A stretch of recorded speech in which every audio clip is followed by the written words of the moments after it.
Hello everyone, welcome to another edition of BrainScratch. I'm your host John Lorden, and I know I mentioned earlier this week that we were going to do something special because we hit our 100th episode of BrainScratch. Well, this episode, number 101, is the one where we're going to do things just a little bit differently. So let's get started by looking into the case of Henry McCabe, and this is an article from Cryptid Antiquarian. Yes, I did have to practice that. And you will find a link to it, of course, in the description box below. But they had kind of a good, concise way of starting this case off, so I wanted to share this with you. Henry McCabe was a Minnesota Revenue Department employee. On September 6th, 2015, 32-year-old Henry was out at a club with some friends. During the course of the evening, Henry had several drinks, and a friend took his wallet from him to cut him off. That seems just a little weird to me. I've certainly had people, or have heard stories, maybe not me personally, but I've heard stories of people taking keys from people that they thought were drinking too much because they don't want them to drive. However, I've never really heard about taking a wallet from someone. I don't know that I would give my wallet up, and that's just the first little piece of strangeness in this story, but let's continue. Later, Henry and a different friend were heading home when Henry supposedly convinced his friend to let him off at a Fridley gas station at around 2 a.m., though no CCTV footage was found of Henry at any area gas station to confirm this. That was the last time he would be seen alive. At about 2:30 a.m., a voicemail from Henry was left on his wife's phone. Henry could be heard screaming in terror and groaning in pain, and a guttural growling and a voice saying "stop it" were also audible. Some of the call can be heard here. Now, after digging into this, I've seen even David Paulides has covered this case, and he stated that anyone can easily Google search this audio of Henry and listen to it for themselves. Well, I tried for at least an hour. I could find pieces of it that was used in news coverage, but I could not find any original source. And the pieces that were used in news coverage are largely being spoken over by the news reporters. It's really, really hokey. So I don't know that we really understand what's going on in that tape. And also the fact that there was a voicemail left, there's some weird twists in that also, which I think we'll be able to clear up by the end of this episode. But I did promise you we were doing things differently. As you may have noticed, this takes place in Minnesota, so why don't we go for a drive and take this story on the road? Let's do it. We've just entered Mounds View, population just over 12,000 people, and this apparently was the hometown of Henry McCabe. We're coming up very close to the nightclub he went to on September 6th/September 7th, since he was there just past midnight. So let's check this out. So here we are at Pavlitsky's. I've seen it was also referred to as C'est La Vie. I don't know if that was an old name for it, but the business is now closed and apparently up for sale. This is where Henry came with two of his friends, and at 1:40 in the morning, one of his friends saw Henry leave with the other. Calvin Johnson was one of the friends, and William Kennedy was the other. William Kennedy is the one that supposedly drove Henry home, or at least homebound, but they didn't quite get there. They stopped at a gas station. So William Pappas Kennedy says that he brought Henry McCabe to this super America. Apparently, when law enforcement questioned him, he even took them, whoa, zoom out people. He took them to a specific location where he said he had driven in and dropped him off. However, there was a little problem with this when they tried to review security footage. So between 2 and 3 miles away from that last gas station, this is a Holiday, and apparently they did find footage of him being dropped off here. Now, I haven't been able to find information about what time that footage is timestamped, and no details about the actual drop-off, but that seems to kind of clear up his friend, who has been looked at a little suspiciously once this case started, and was given the police accidentally bad information.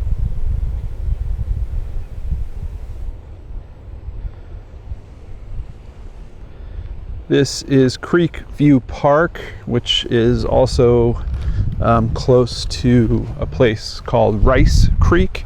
And this is important in this case because there was a ping. They thought his cell phone was close to this particular area, and they actually decided to come out and search through this. And it is worth noting that Calvin, one of the two friends that was with him that night, actually helped participate in this search. But they unfortunately did not find Henry here. It is just very nice and quiet and serene here. And it's a bit suburban in this area. I mean, there's literally houses right across the way. So I don't know how many patches of land have wilderness like this where, you know, someone might be hidden. But it doesn't appear to me that there would be a whole lot of places out here like this. So it kind of makes sense to me why they chose this spot to search in, particularly if they had a ping that was close to here. But, you know, when you think of cell towers, I believe that you're looking at about a 3-mile radius. So I don't know if this is the only location that made sense for them to search, but in the research I did, it's one that they definitely did hit. Now from here, we are going to the location where Henry's body was found, and that is the unfortunate aspect of this case. His body was found about 2 months after he went missing. And when you consider the phone call that happened, and at least from the very few pieces I've been able to hear of the phone call, it does sound like something strange was happening to him, possibly some type of attack. Some people say they hear growling in the footage, like it's some kind of animal attack. I think that's why David Paulides has even covered this. I have a sneaky suspicion that he is trying to wrap all this into a Bigfoot theory, even if he doesn't come outright and say that. However, there's some weird things about the location where his body is found, so let's head over to Rush Lake and talk about that. Early November, a kayaker here at Rush Lake discovers a body in the water, and the mystery of Henry McCabe is somewhat solved. At least we know he did not run away. He didn't go back to, he was an immigrant from Liberia. He did not run back to California where his wife was staying with his children, but he did indeed wind up in this very large body of water. And I'm trying to look for any types of areas where it would make sense for someone to fall into this thing. I can't even get close to the coastline, at least from parking at the park, at the Long Lakes Park Recreation Center. It looks like there might be a footpath on the other side of the lake, way over there, but I'm not seeing any bridges. Of course, it is a pretty big lake, and I don't quite see it all because of the foliage here. But somehow, this is where Henry wound up after being on foot for, I did some maps on this, and apparently this lake is over 4 miles away from that last gas station where we know he got dropped off. So the big question for me is, how does all that work in terms of timing, especially when you consider the phone call to his wife? She gets called at 2:28 in the morning. He is dropped off at that gas station supposedly by his friend around 2. Now, I've talked to some pretty fast walkers, but doing 4 miles within a half an hour, you're not walking. You got to be running pretty good to do that. So I'm really not sure how this occurs. How does he wind up here?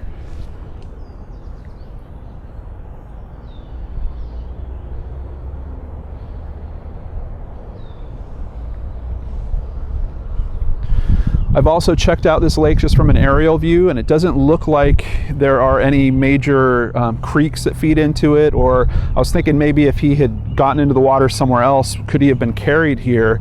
At least from the aerial view that I've checked, this looks like it's a pretty closed off body of water that doesn't have a lot of channels feeding into it. I can see some small creek lines that are kind of kicking off of it, but they don't go very far. So once again, I guess we could always wonder the question, did he die here in this body of water, or did he die somewhere else and wound up in this body of water 2 months later? Just another question in this very mysterious case. So let's head back to the office, go through some more details, and wrap this sucker up. All right, we're back in the office, so let's go over some more details, and then we'll hit some of the theories that are being discussed and see if we can try to come to some conclusion about what happened to Henry here. So starting at Websleuths.com, I noticed when I was reading through, there are numerous pages on this case, that this user Vail was pulling together some really good information, and in particular, they made this timeline, and I think they were very smart to put timeline according to the media.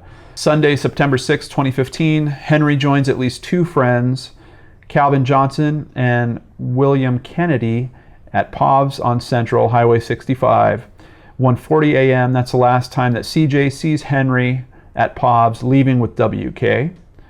At 2:15 a.m., according to WK, Henry asked to be dropped off at the Super America on Central and 73rd Avenue North. However, cell pings place him in the area of Creekview Park in New Brighton. And then at 2:28, a call is placed from Henry's phone to his wife and leaves a 2-minute voicemail that includes sounds of, quote, walking, falling, growls, moans, like he got hurt, and towards the end is a voice saying, stop it. Now, I've also seen another report where his wife actually says that she can hear a gunshot. Once again, I really wish that we could get some original cut of this tape so that we could hear it for ourselves, but I just cannot find it. Let's take a look at what is available so you can get just a little sense of what that tape is about. This is from KSTP.com. This looks like it is the Channel 5 ABC Eyewitness News affiliate, and in this video segment they do play a little bit of this audio. It's a voicemail unlike anything you've ever heard before. There are 2 minutes worth of noises, bizarre ones, but very little actual talking. Authorities confirmed the disturbing middle-of-the-night call came from Henry McCabe's cell phone. The growls turned to high-pitched moans. Like he's moaning in pain. Like moaning in pain. The tortured grunts suddenly stop. There is silence. Then someone, either Henry or another person, says, stop it. I try to picture where he was. So that's literally about as much as I could find of the actual tape, and I don't know, somewhat debatable to me in terms of what is being heard there. Yes, sounds like someone is in some type of pain, but can we deduce from that that he is being attacked necessarily? I don't know. And then the fact that they don't play the clip of the person saying stop it, I don't get this type of news reporting. It doesn't make sense to me. You know, if I was going to manipulate people, this is the type of thing I would do. Not release my complete sources, not point you guys to all the research I'm doing. I would just come on here and tell you guys a story, and that's what it feels like the news is doing with this. If this 2 minutes really had that much evidence about something bad potentially happening to him, release the full 2 minutes so we could review it. You might actually get someone out here that's able to decipher what's happening in that, or come up with some new ideas about what's happening in that.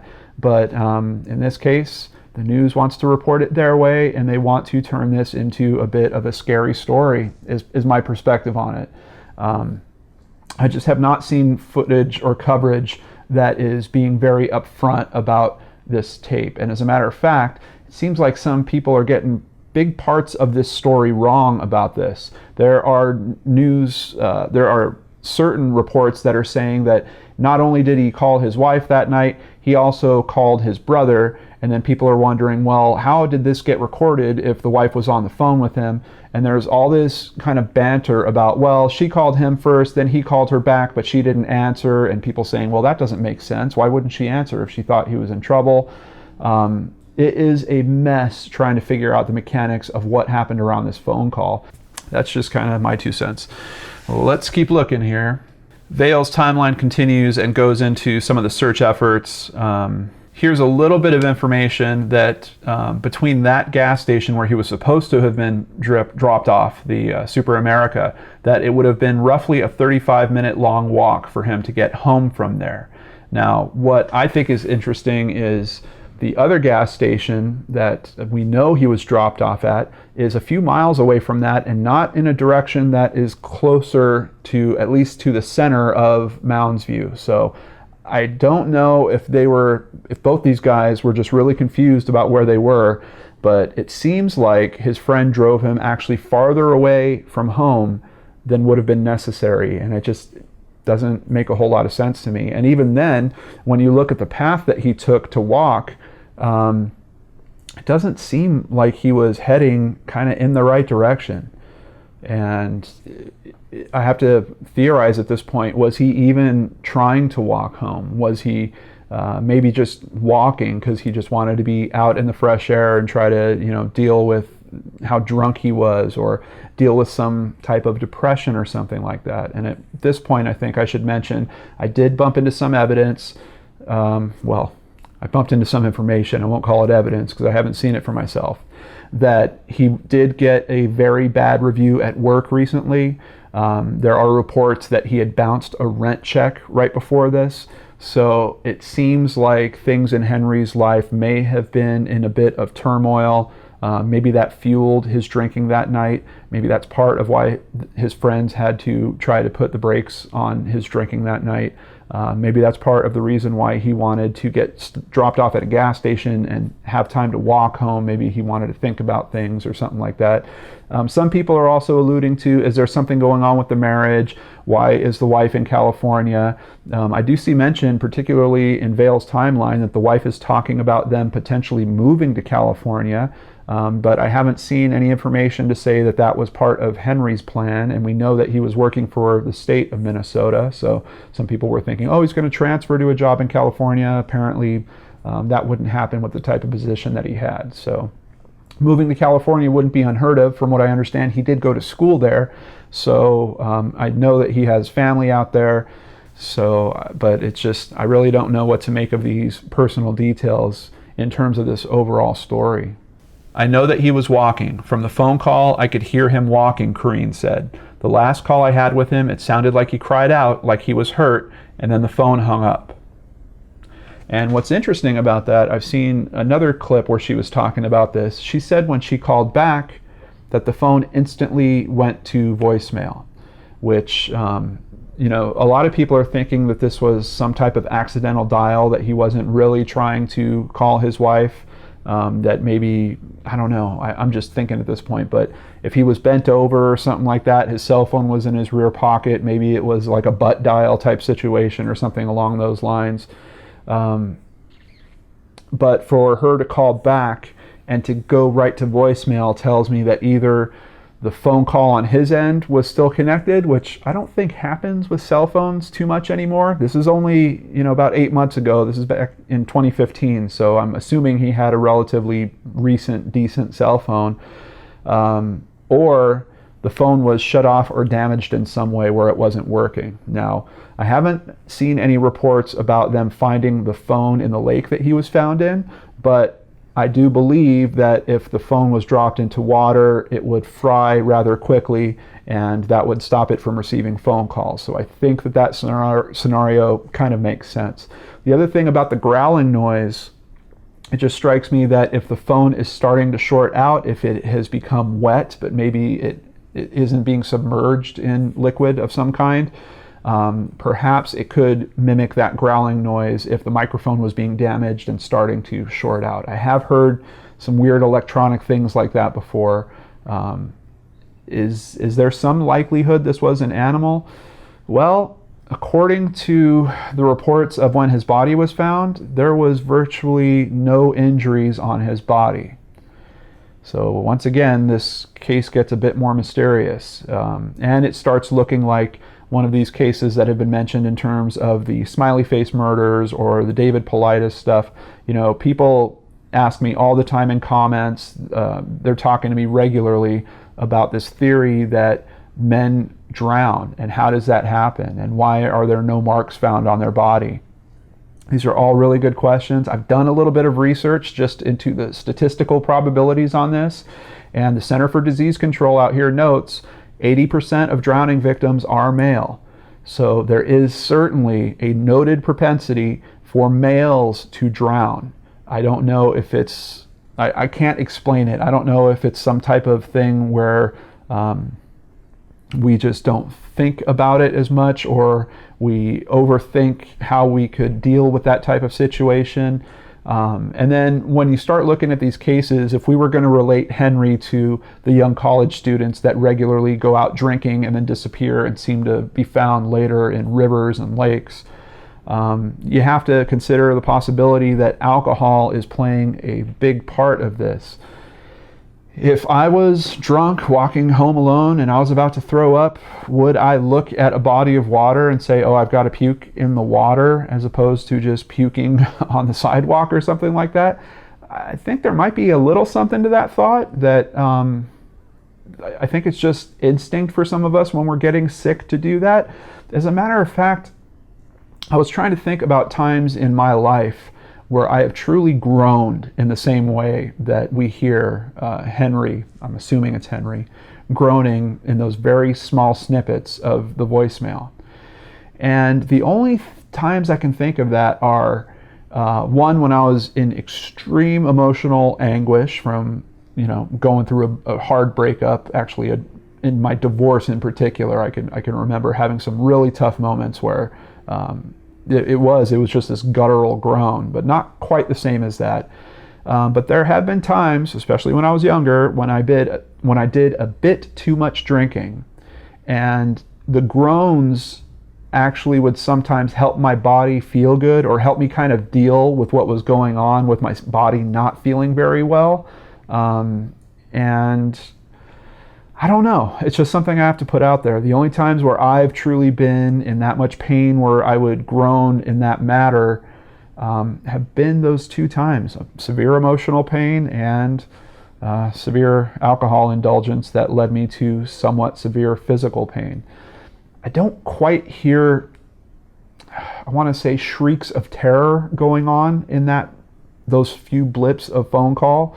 And once again, I have to believe, knowing the news the way that I think I know the news, if they had true shrieks of terror, they would absolutely publicize those, because they're going to get more people to pay attention to their newscasts. So when you consider all that with the fact that there are no injuries found on his body, this is really starting to look like one of those situations where we have to consider that this is a guy that was severely intoxicated. His friends, at least we know, took his wallet from him, potentially took his keys from him as well, tried to give him a drive home, probably dropped him off in the wrong spot. He might have not even known he was in the wrong spot, tried to cut across a field that he thought he knew, and wound up in this lake. And once he was in the lake, was he not able to deal with it? Was he not a swimmer? I don't have enough detail to round out that story, and it's a super unfortunate story, and I know it nags a lot of you out there because it just doesn't seem believable that these people would die in this manner. But I have to look at this information that we have available, and there are things that lead me to believe that people do actually die in this manner. There are people that in particular get drunk, slip, fall, and die. It does happen. Does it happen as often as we're being led to believe? I don't know. Is it a very good cover for police to not have to investigate something properly? Potentially. I really can't put that to rest. So, if anything, I highly recommend you go through the Websleuths thread and look for Vail's postings. Give those particular attention, because Vail seems to be keying into some really good information there. Here over on Reddit, they have a little information, just once again kind of echoing that point I made earlier. Why did he drop him off at a gas station a few miles down from the club in the opposite direction of McCabe's home? Why leave him alone there? Was he going to call someone else, his wife, for a ride home? Obviously not his wife if she's not in the state. Was he supposed to meet someone else? Why not just take him straight home if he was so intoxicated? If you can't trust him to hang on to his wallet, why would you trust him to make it home okay alone? And that is a really, really good point. These guys were intervening, acting and saying it was because Henry was severely intoxicated and they had to take these steps to make sure that he wasn't going to get worse. but then they take him to a gas station somewhere, and just because he says, oh, this is my area, I know how to get home from here, they let him go. I don't know. Just doesn't sound like very good friends to me. One of the other theories that kicked around, here's a little blurb about it in StarTribune.com. A leader in the Twin Cities Liberian community said Tuesday that investigators shouldn't rule out the possibility that McCabe's death was linked to violence in his home country, where he survived 14 years of civil war. Quote, they would kill without remorse. They've done it for years. Lovetta Tugba said of some Liberians who have immigrated to the U.S., we need to find out what happened. So, once again, I just have to call back. No injuries found to his body. So if this is a murder of some kind, it's not, it was done in a way to try to obstruct that it was an actual murder. And when we look at the smiley face murder theory, one of the things that comes up with that is, are these people being held under the water to drown them? And there's a bit of a debate about that, because if you're holding someone under the water, there's still a good potential of them being bruised. They're going to struggle. They're going to hurt themselves in the process of struggling to survive. And it doesn't seem like that is what happened in Henry's case. However, I have not seen an autopsy report, but from other news reports based on that information, his body doesn't have injuries. So once again, just to drill in that point I talked about when I was actually at Rush Lake, you can see here it is, and here is the Holiday gas station that he was actually dropped off at. And all of the routes, the walking paths at least, to Rush Lake are close to 4 miles. They vary from 3.8 to 3.9 miles. And if we consider the timing here, I think from the club that they were at to drive to that Holiday gas station would take a little bit longer. Seems to make a little more sense with what his friend said actually happened, of him being dropped off somewhere about 2:15. But for his wife to get a phone call literally within 15 minutes of that, of him being here, doesn't lead me to believe that he had made it all the way to Rush Lake yet. Just in terms of the time frame as it works out here, I just have trouble figuring out, even if he was dropped here at 2 a.m., how he made it 4 miles within a half of an hour. I would think you would have to be running to do that. I think it'd be possible, but you'd be running at an extremely fast clip, and knowing that he was drunk, I just don't think he was running like that. So I think this time frame has been fudged a little bit, not intentionally. I think his friend probably dropped him off at that Holiday gas station earlier than 2 o'clock. I would assume that he dropped him off closer to 1:45 there, which 5 minutes between the club and that gas station is a little tight, but I don't think it's totally impossible to do that. That would give him 45 minutes. That's a bit more reasonable for him to get over to the lake. And I'm not certain that his wife is hearing Henry's actual demise. She might be hearing kind of part of the path he's taking to that. The only thing that confuses me about that is when she says she calls back and it goes directly to voicemail, because if I'm correct about him being submerged in water or his phone being submerged in water, that would lead me to believe that she was talking to him pretty close to the time that he actually died. So just a little wackiness with the time frames that I'm kind of struggling with around all this. I did find this article that gave me some decent clarification in terms of where that voicemail came from. And this was written by David A. Singleton. He is a Chief Executive Officer of Minnesota Community Policing Services. He was also in one of the news segment interviews that I watched. All right, so let's see. Henry McCabe left the club Pavlitsky's on 65 early Monday morning before the club closed with William Pappas Kennedy, an acquaintance who Henry McCabe hung out with all day.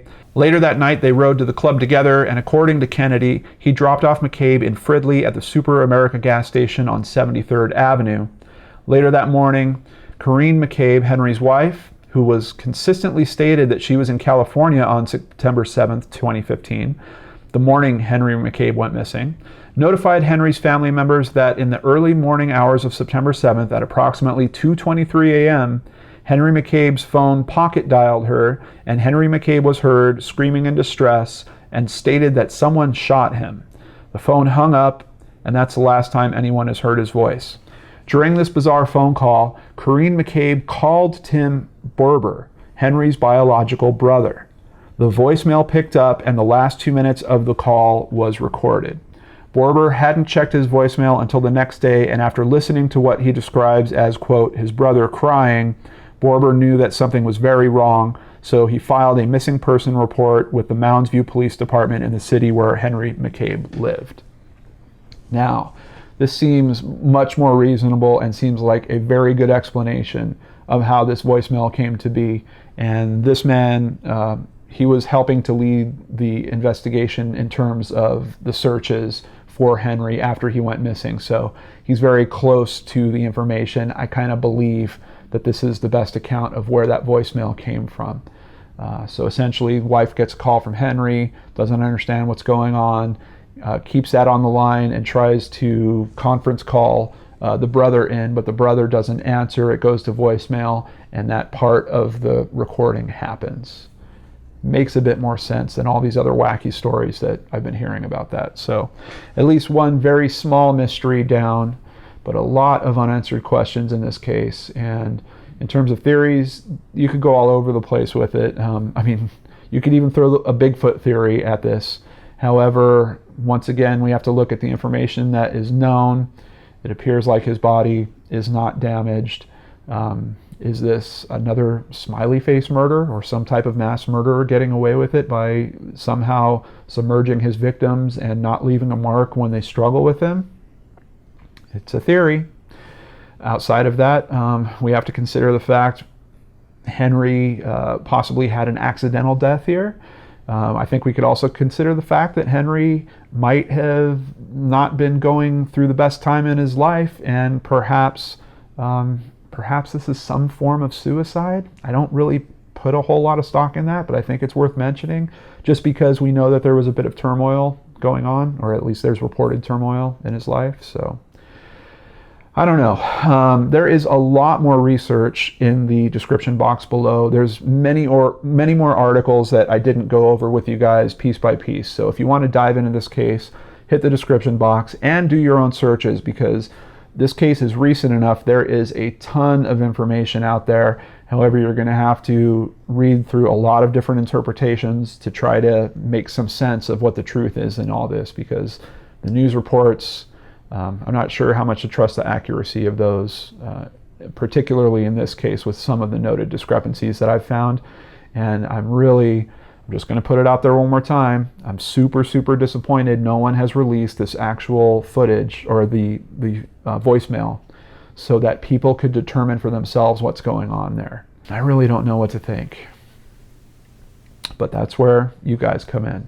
That comment box down below is for you to tell me your thoughts, add additional research, have more of a conversation, and let's see if someone out there can come up with some more potential theories about what happened to Henry McCabe. Thank you so much for joining me on this edition of BrainScratch. I know it was a little different. I hope you guys liked the change in format. I just wanted to do something special for you guys. Thank you so much for supporting the show for over 100 episodes. I hope we have many, many more to come, and I hope you have a great weekend. Take care.